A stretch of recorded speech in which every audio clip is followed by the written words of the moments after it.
Good day po mga ka-ride, mga ka-MT03, magandang umaga po. Since marami po nagtatanong tungkol dito sa Arrow Pro Race, tungkol sa sounds niya at kung magkano. Kaya po naisipan ko uling gumawa ng video tungkol dito para maipakita yung maparinig ang tunog niya.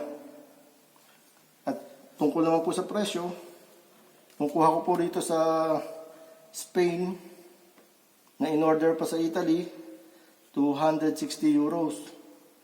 So pumapatak po siyang equivalent sa Philippine peso, nasa mga 30 to 15,000 pesos ang presyo po ng Arrow Pro Race slip-on. At sa sound check naman po, testingin na po natin ngayon. Nakakabit pa po yung Dbkiller kasi dito po hindi pwedeng walang Dbkiller. Mumultahan po tayo pag wala. Kaya po lagi siyang nakakabit.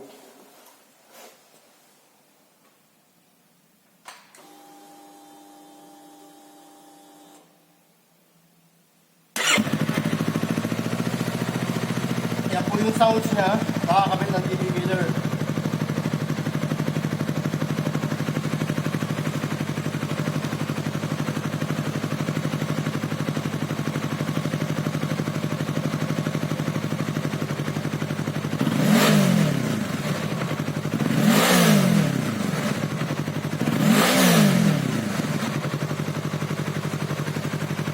At yun naman po yung sound niya sa 8,000 RPM.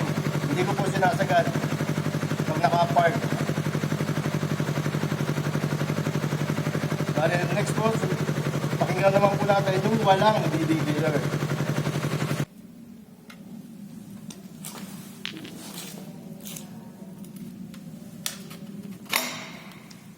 Ito po siya, ang Dbkiller niya. Sound check na po natin siya. Open na open po siya. Pwede po kayo magtago ng cooking can.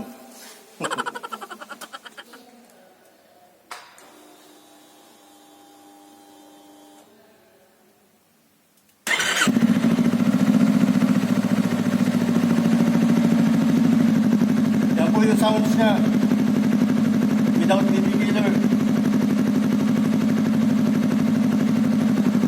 Mas buo, mas maganda. Compare doon sa nakakabit yung Dbkiller, parang stuck din lang siya ang tunog niya, na mas buo nga lang po, mas maganda.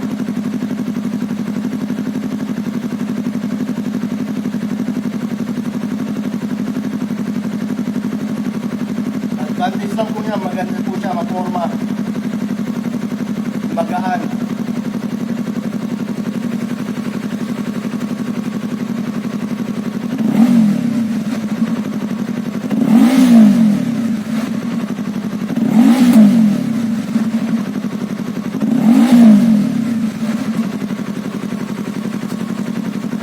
Po yung tunog niya sa 8,000 RPM.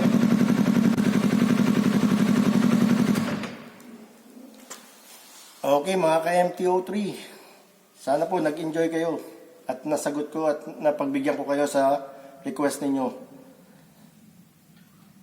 Bueno po, please like, share and subscribe. Thank you.